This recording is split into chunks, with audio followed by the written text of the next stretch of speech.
Hey, this is Ashley Swartz, CEO of Furious Minds.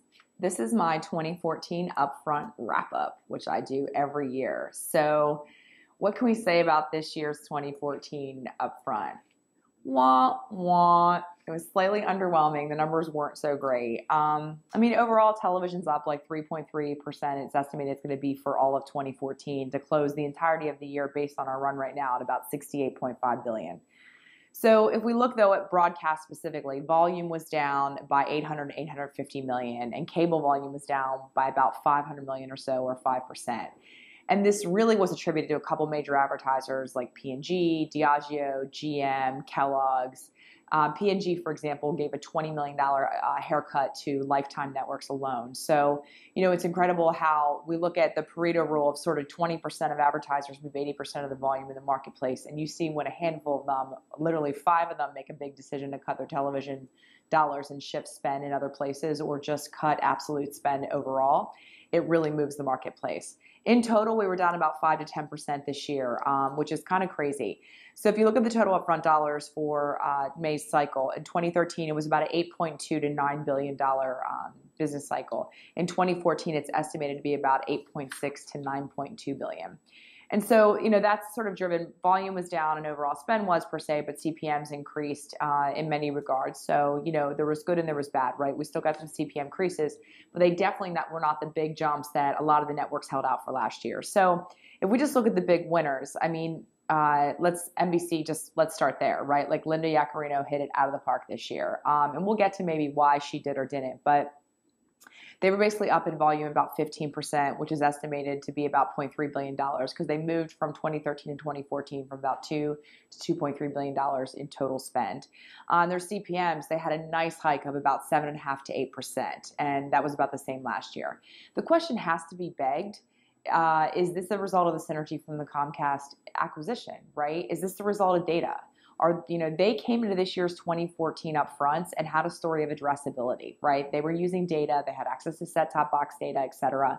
And supposedly they came out strong in this year's selling cycle with that and leaning forward with that. Does greater efficiency and potentially higher ROI on TV investment result in shift to that broadcaster? I don't know, it begs the question, but the numbers sort of demonstrate that there was something there because the reality is that their suggestion they would be willing to light up inventory programmatically. There wasn't really a lot of meat on that bones, and I'm not sure that would actually move a market by this much volume, right? The other sort of just the bit loser, let's be real. And it all depends on how you slice that pie, right? If you just look at volume, CBS was down 13%, which is about the equivalent to about $250 to $500 million in total volume. And their CPM increase was only about 2.5% to 3.5% versus 5 to 7 they got last year. But on average, CBS is the highest CPM. So it's sort of a bittersweet story, right? If we look at the next kind of biggest loser, Fox. Their total volume was down 10 to 15%, right? That was about $500,000 in less volume they had this year, and but they did get a CPM increase of about 6%. Last year they held out for 7.5%, but still 6% isn't bad, right? So ABC down 5 to 10%, the equivalent of about 0.2 to 0.4 billion. Their CPM increase was only about 4 to 5%. Last year they held out for a 7% increase, and they got it. And CW, small network, 5% decrease in volume. And we saw about a loss of about $10 to $20 million in revenue. And that's about a 3 to 4% increase in CPM, where last year they had a little bit higher.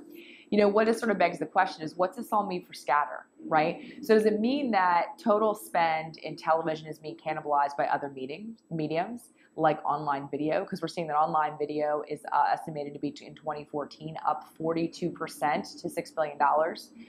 Versus a 3% growth from 2013 to 2014 in TV. That's a 13x multiple growth rate. If you look at those curves, they're kind of like this.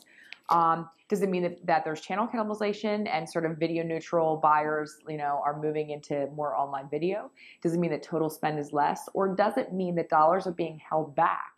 And actually what we're seeing is a smaller upfront cycle where more inventory is going to be moved on local or hyper-targetable television or in scatter inventory. I'm not sure, but I think we're going to see a lot of price gouging on major events because major events are also a bit insulated to some of the more interesting changing sort of business climates around this, right? This whole C3, C7 conversation. Group M doubling down and buying all their television in C7. What does that mean? Well, let's be real. About 4 years ago, the actual incremental lift in television from C3 to C7 was about 2%, right? Which in TV is not trivial. The estimate now is that the difference between C3 to C7 audiences is about the equivalent of 4%. And if you look at a total sort of $68.5 billion market in 2014, that's about $2.74 billion, right? That's a pretty decent chunk of change.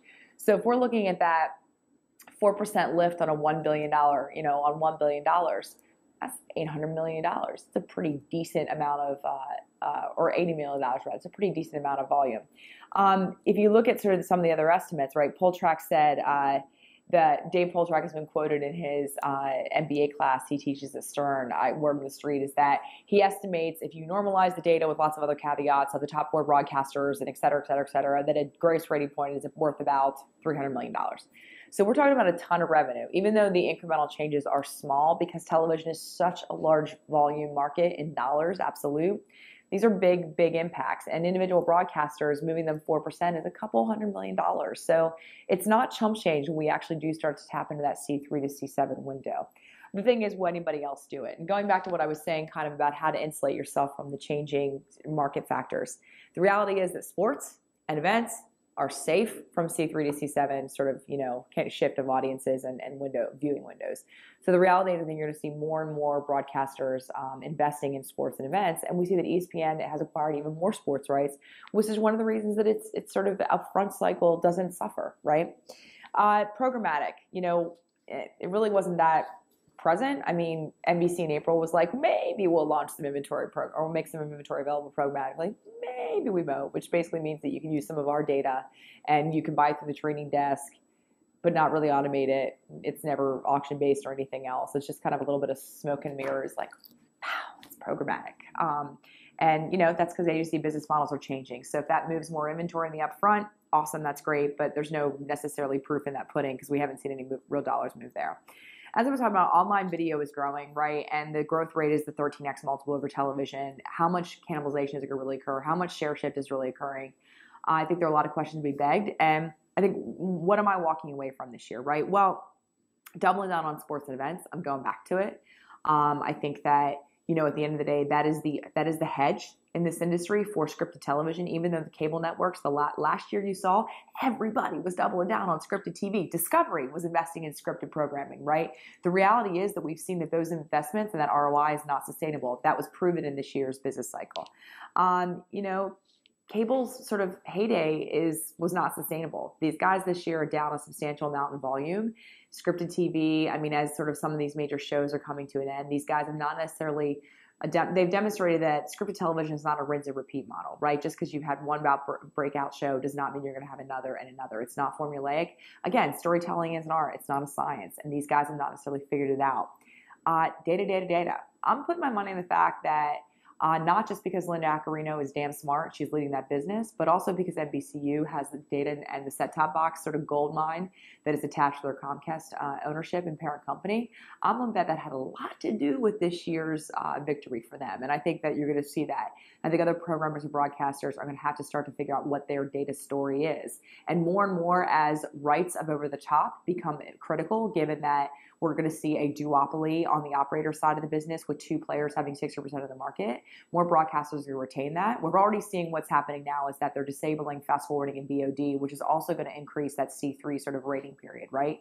We're going to see more eyeballs within C7 actually watching commercials if we disable that fast forwarding. But as these guys start to retain more and their over-the-top rights become more important, we're also going to start to see that data and first-party data is going to begin to have meaning for programmers who have to figure out how to use that to actually drive volume and CPM.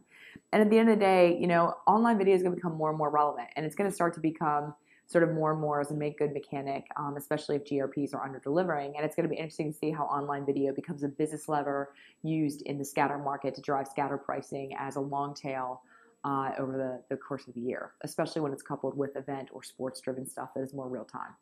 So that's my take. I love this time of year, and thank you for listening. And if you have comments, questions, you disagree with me, feel free to reach out. Thanks.